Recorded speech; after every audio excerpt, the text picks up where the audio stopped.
tem lá, o Brunão mandou outra ali, ó. Salve, salve família. Uma amiga disse que viu uma notícia há tempos que falava do estudo de pessoas que são muito desafinadas e que algumas eram que tem alguma patologia que fazem ouvir o som em frequências desafinadas. Manda um abraço pra minha banda, Kaona. Ah, ele tem uma banda, ó. Legal. Abraço, chefe, bom fim de tal. Existe isso? A pessoa pode ser desafinado que dá voz? Sim, a capacidade de afinar, de entoar, né, afinado, tem também tem uma relação com a capacidade de ouvir. De ouvir, porque aqui dentro, né? A nossa caixa de ressonância, né? Exato. Eu li um livro muito interessante há um tempo atrás, que eu gostei muito, de um neurocientista chamado Oliver Sacks, um americano. E ele escreveu esse livro, agora a tradução em inglês era...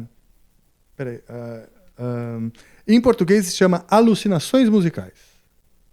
Mas em inglês tem um outro nome, assim, não é bem isso. Eu não lembro qual é o nome em inglês, mas tem disponível aí para você ler em português, inclusive.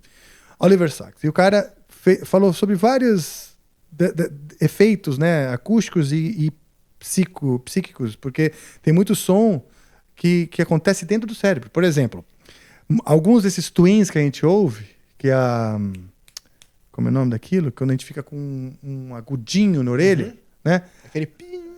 Tem um nome, isso daqui a pouco eu lembro. Alguns desses é porque a sua membrana, ela tá realmente vibrando ali, tipo, compulsivamente?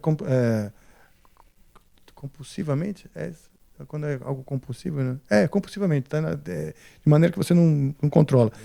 Outros é o som, ele é uma ilusão que está dentro do cérebro, na área que se formam os sons, que se percebe os sons. Várias coisas. Ele escreveu sobre isso. Sobre uma senhora de 80 anos que ficava gritando pela janela: desliga a música! Desliga a música! E não tinha nenhuma música. A música acontecia dentro da cabeça dela. Era uma real alucinação musical. E um dos efeitos que ele fala, por exemplo, o tal dos minhocas do cérebro, brainworms, é o nome que ele deu para aquelas músicas, aquele trecho de música que fica na sua cabeça o dia inteiro. Aquele fica tocando em replay na sua cabeça, dentro da sua cabeça. Ele chama de brainworms, né? As minhocas do cérebro. Que foi o nome que eu dei pro meu disco solo. E tem uma outra coisa que ele fala nesse livro, ele fala de muitas coisas, que é a tal da amusia. A amusia é a incapacidade de perceber a música. Tem pessoas que você toca um trecho de Beethoven e pro ouvido dessa pessoa é ruído. Porque aquele ouvido não é capaz de distinguir os sons.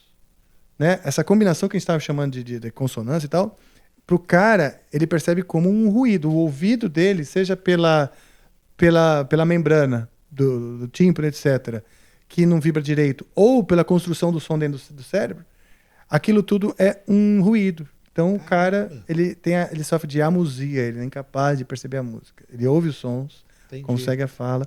Ixi, tem muita coisa interessante. Ele explica, por exemplo, o ouvido absoluto. Uma coisa interessantíssima sobre o ouvido absoluto, não sei se eu cheguei a conversar com você disso, que a teoria dele nós todos nascemos com o ouvido absoluto. Com o ouvido absoluto, que seria o quê? A capacidade de distinguir os sons como das cores.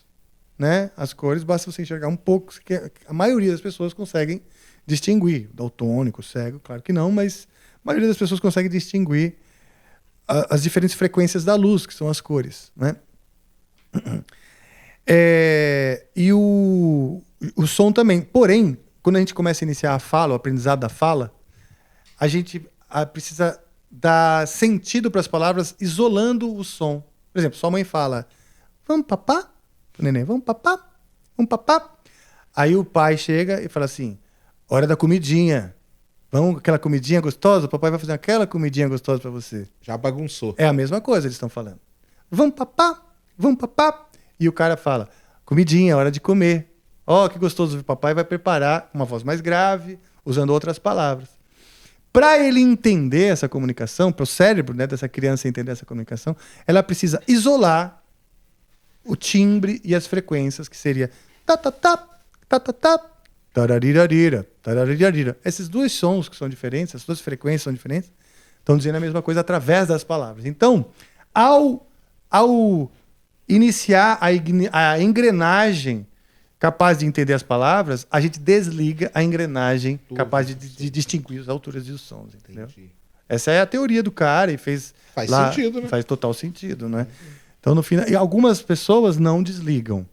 Se você começa a educação musical muito Bem cedo, cedo você consegue preservar você isso. preserva isso. Legal. A teoria dele é essa. Ou porque, por alguma razão nata da pessoa, ela também conseguiu não desligar.